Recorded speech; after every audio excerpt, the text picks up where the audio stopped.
మీకు ఈ వీడియో నచ్చినట్లయితే వీడియోని లైక్ చేయండి, సబ్స్క్రైబ్ చేయండి.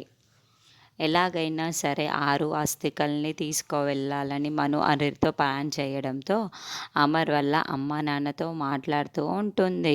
ఈ ఇంట్లో అందరు ప్రాణగండం ముంచుకొస్తున్నాయని. ఎందుకంటే 6 ఆస్తికలు మనం పుణ్య నదిలో కలపలేం కదా.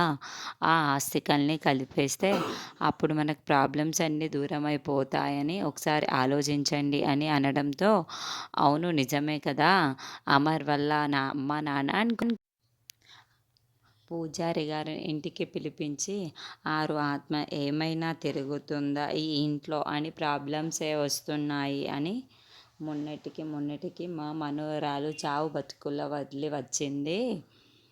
మా మన్మరాలికి కాపాడబోయి మిస్సమ్మ ఆ తర్వాత వాళ్ళ నాన్నగారు అందరూ కూడా హాస్పిటల్ పాలయ్యారు.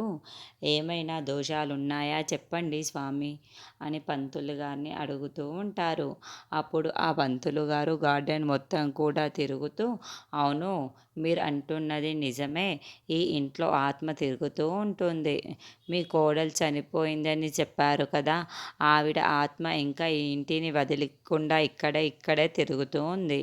అందుకే మీకు అన్ని ఇటువంటి నష్టాలు జరుగుతున్నాయని. ఇలాగే ఆ ఆత్మను వదిలేస్తే మీరు ఇంకా పెద్ద పెద్ద సమస్యలు చిక్కుకుపోతారని అంటుంది.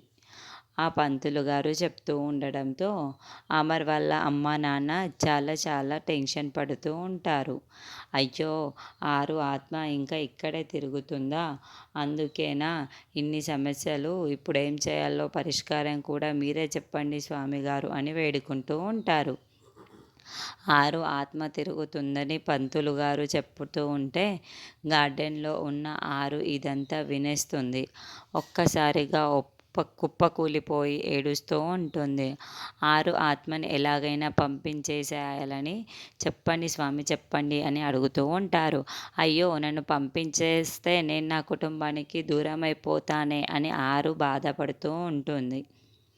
6 ఆస్తికలు ఇస్తే తీసుకువెళ్తానని స్వామీజీ చెప్తారా? ఇదంతా కూడా మనోహరి కుట్రనా అనేది, మనోహరి పంతులు గారు పంపించిందా అన్నది మనం రానున్న ఎపిసోడ్లో తేల్చుకుందాము.